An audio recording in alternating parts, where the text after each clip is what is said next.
Olá pessoal, esse é o meu primeiro vídeo trabalhando o tema A Origem do Natal.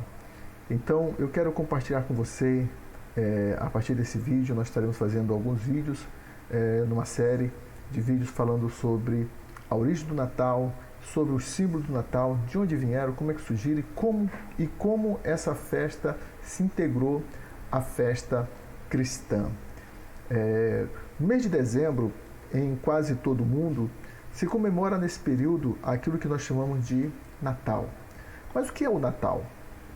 Quando nós falamos em Natal, logo nos vem uma imagem na nossa cabeça de uma manjedoura, ou mesmo Papai Noel, árvore de Natal, renas, mesa farta, presentes. Mas como surgiu essa festa chamada Natal?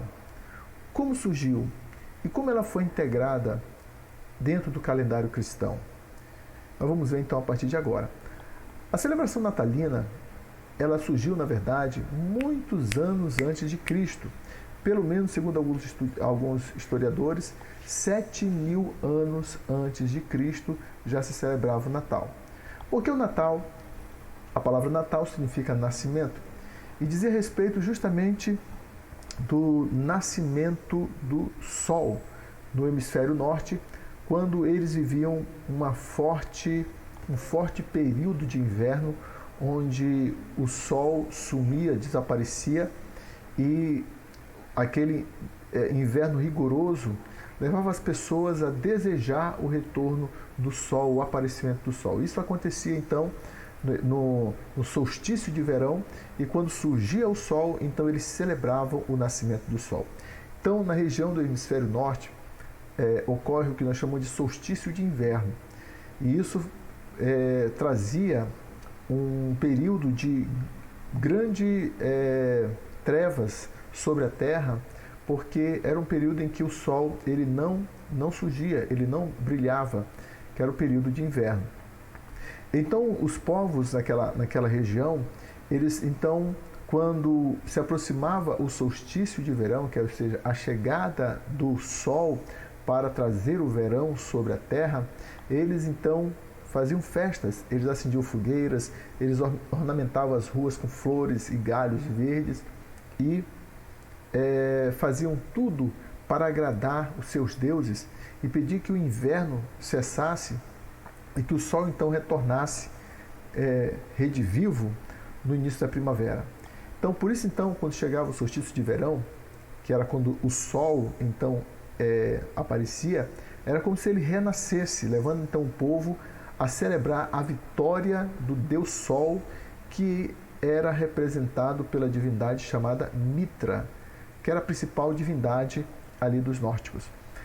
Sobre a escuridão, então, vencia a luz vencia sobre a escuridão, e essa data era celebrada por eles justamente no dia 25 de dezembro. Os antigos gregos, eles cultuavam Dionísio, o deus do vinho, do teatro e das festas, também nessa data. Os egípcios celebravam o deus Osíris também nessa data. O culto a Mitra chegou à Europa por volta do século IV a.C., quando Alexandre o Grande conquistou o Oriente Médio. Na Roma Antiga, a data do dia 25 de dezembro marcava então o início da celebração em homenagem ao deus do Sol, chamado Mitra, que era conhecido então como o Natalis Solis Invicti, ou seja, o Natal ou o nascimento do Sol invencível. Nessa mesma época, entre os dias 17 e 24, ocorria também as Saturnálias, que era uma festividade, uma celebração cercada de muita comida, muita bebida, orgia, com o intuito de promover a renovação dos valores por meio de festas marcada pela inversão dos padrões vigentes. Então, eles faziam o que a gente chama de um verdadeiro carnaval nesse tempo. Agora vem a pergunta: como uma festa pagã, uma festa que teve a sua origem, a celebração do deus Mitra, e foi adotada pela cultura greco-romana, se infiltrou na religião cristã? como a celebração ao nascimento do Deus Sol tornou-se uma festa cristã? Bem, até o século III, os discípulos de Jesus eram duramente perseguidos em todo o Império Romano. Era proibido pregar o Evangelho em todo o Império Romano.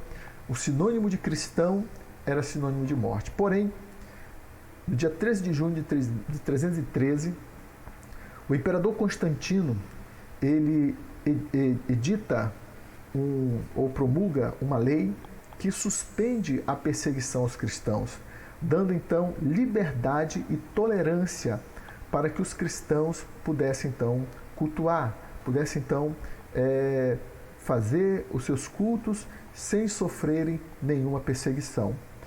Então, através daí, surgiu o que nós chamamos de uma igreja imperial.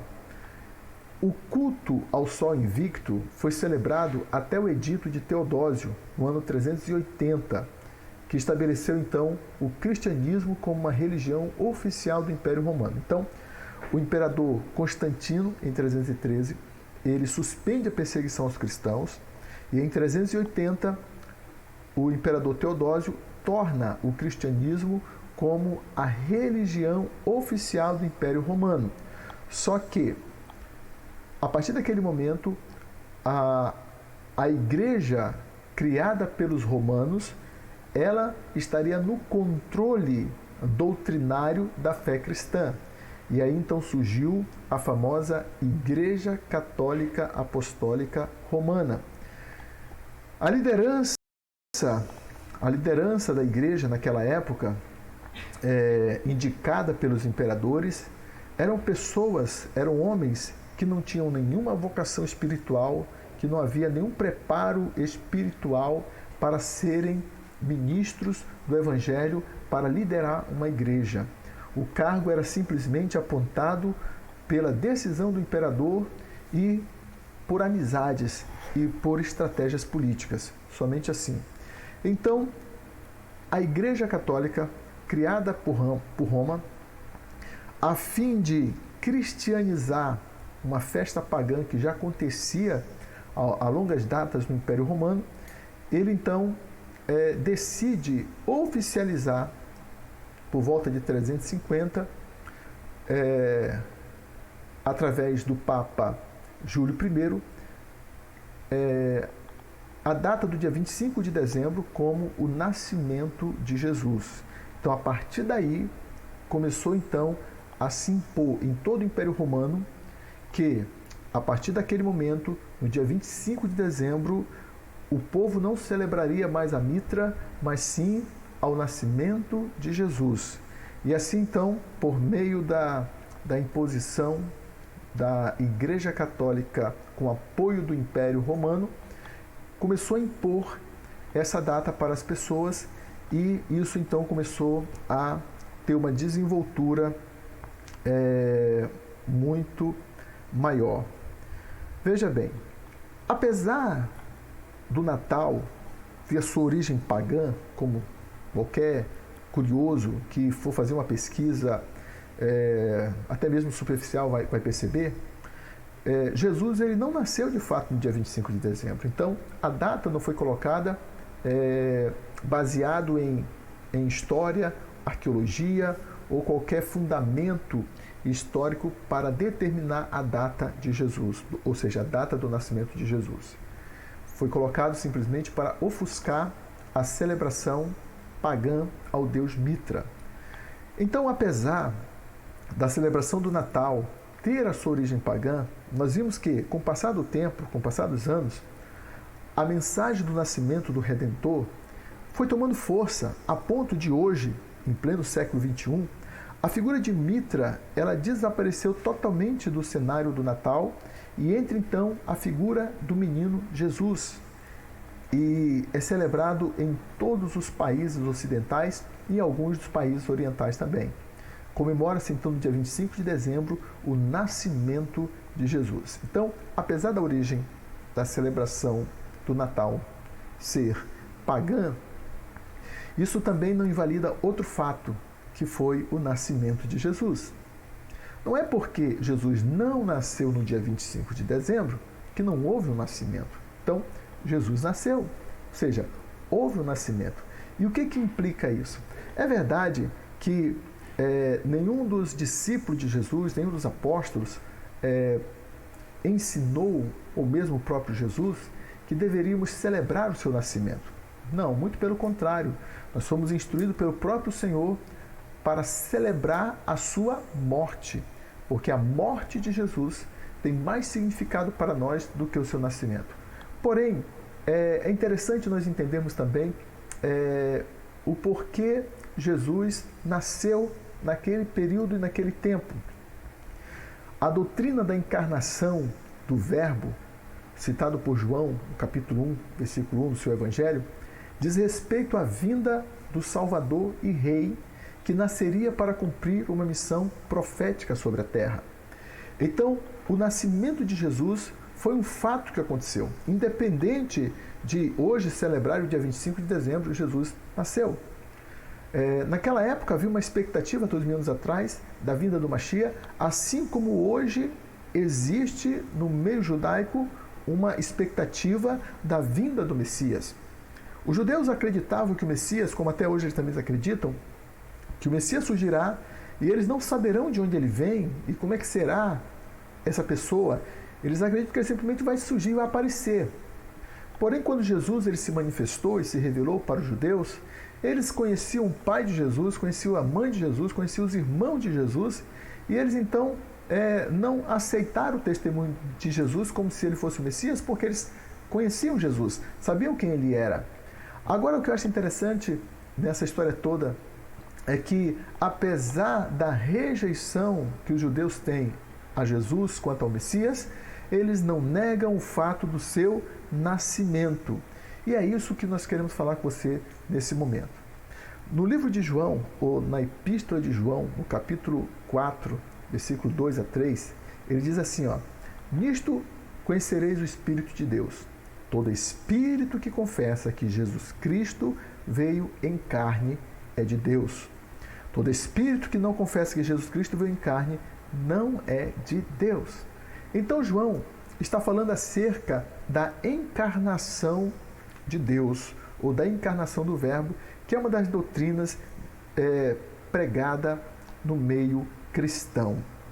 Para os judeus, a encarnação de Deus é algo absurdo, é um sacrilégio e até uma blasfêmia. Mas, por que Deus se fez carne? Essa seria a pergunta. Por que Deus se sujeitou a se tornar como uma menor das suas criaturas? Primeiramente, precisamos entender que Deus ele é o Rei do Universo. Deus ele é o Rei do Universo. Ele é o Senhor absoluto dos céus, da terra e de tudo que Ele criou. E tudo que Deus ele fala como Rei, aquilo que Ele fala se transforma em lei. Numa monarquia ou num reino, a palavra do rei é a Constituição. No regime republicano ou no regime democrático, nós temos a nossa Constituição, que são as leis que foram colocadas para dirigir a nação. Na monarquia, é a palavra do rei que é a sua lei. Então, quando Deus criou a terra, Ele criou os céus e Ele colocou o homem aqui na terra. E quando Deus colocou o homem aqui na terra, Deus ele deu um decreto para o homem. Deus disse para o homem: façamos o homem à nossa imagem, conforme a nossa semelhança, e domine sobre os peixes do mar, sobre as aves do céu, sobre o gado, sobre a terra, sobre o réptil e sobre tudo que se move na terra. Então a palavra que Deus ele usou para o homem quando ele o criou foi que o homem domine sobre a terra. Então a administração da terra é responsabilidade do homem, dada por Deus. A palavra humano é a junção de duas palavras. A palavra homo, ou humus, mais men. Humus significa terra, men significa espírito, ou humano. Então, quando nós colocamos um espírito na terra, ele vira homem. A Bíblia nos diz que Deus ele fez o homem a partir do pó da terra e soprou em suas narinas o fôlego de vida, e a partir daí então o homem passou a ser alma vivente. O homem começou então a viver. Então o ser humano ele é a combinação do espiritual com o material. Você é uma criatura formada por um espírito e por um corpo. Você tem um corpo físico e você tem um corpo espiritual. Você é um ser espiritual tendo uma experiência física. Então você é mais espiritual do que terreno. Nós somos mais espírito do que terra. O seu corpo, ele é humano, ele é terra. Por isso, quando nós morremos, nós vamos para o pó, como diz em Eclesiastes. E o pó volte à terra que o dera, e o espírito volte a Deus que o deu. Então o seu corpo ele é humano, seu corpo humano é terra, porém o seu homem interior é espiritual. Então veja bem, a única criatura a quem Deus delegou o domínio sobre a terra foi ao ser humano, foi ao homem. E o que é o homem? Ou o que é um humano? É um espírito vivendo dentro de um corpo.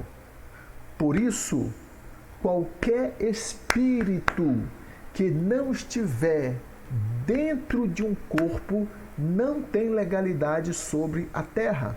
Não tem legalidade nesse mundo. E Deus ele sabia disso. Até Satanás sabia disso. Por isso que ele usou a serpente, o corpo da serpente, para entrar no Éden a fim de influenciar o homem para o pecado.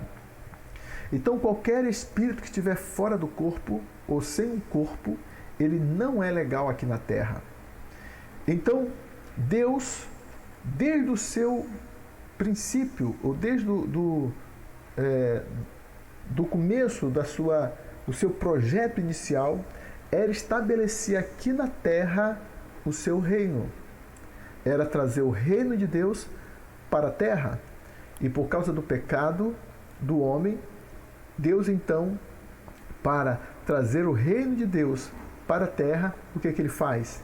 Deus então, ele se submete a se tornar semelhante ao homem.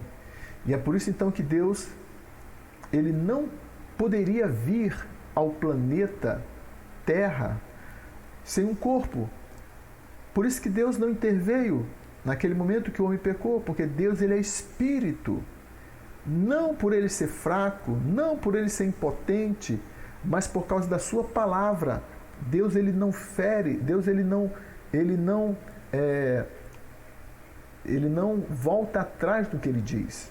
Então ele fez um decreto e ele precisava então honrar a sua própria palavra. E o honrar essa palavra implicava dele não intervir na terra, porque ele era espírito e ele havia dado para o homem o poder para dominar a terra. Então, quando Deus ele confrontou o pecado do homem, naquele momento quando Satanás, ele usando a serpente para levar Eva ao pecado e o seu marido, de maneira que o homem pecou, Deus falou para a mulher e falou para a serpente. Deus falando para a serpente naquele dia, ele disse assim para ele: olha, você enganou a mulher, mas eu pegarei a semente da mulher, e da semente da mulher vai nascer um que vai esmagar a sua cabeça. Naquele momento Deus falou assim: olha, nesse momento eu não vou fazer nada, mas logo eu usarei a mulher, a mesma mulher que você usou para trazer o pecado ao mundo, eu virei legalmente, terei um corpo legalmente, andarei na terra legalmente e esmagarei a sua cabeça legalmente. E assim então Deus ele prometeu em Gênesis capítulo 3, verso 14 e 15, logo lá no início.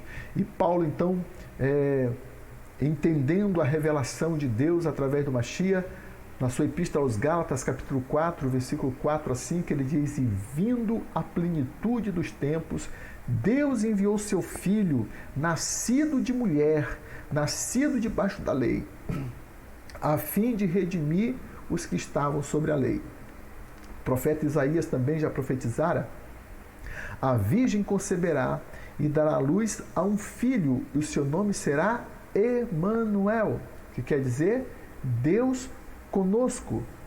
A palavra Emanuel é a junção de duas palavras, Emanu, conosco, ou seja, humanidade, e El, Deus. Deus na humanidade, Deus dentro do homem, Deus dentro do humano.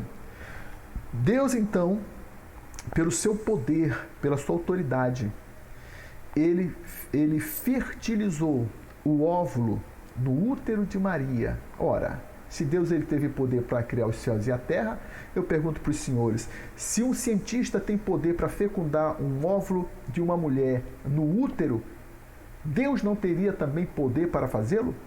Pois então, Deus fecundou o óvulo de Maria e ele foi semeado dentro de um corpo. Talvez você possa até não entender, e nós sabemos que a doutrina da encarnação para muitas pessoas é difícil e por isso você precisa abrir o coração para crer. Talvez você possa não entender, mas Deus veio aqui na terra legalmente e ele tem poder legal sobre a terra. Por isso, quando Jesus vier, quando o Messias vier para reinar sobre as nações da terra, ele virá com toda a legalidade para governar o mundo. Então, quando Deus ele veio a Maria, ele disse: você é a favorecida de Deus. Por quê? O Senhor disse: porque eu quero nascer do teu útero. Eu quero ser legal aqui na terra.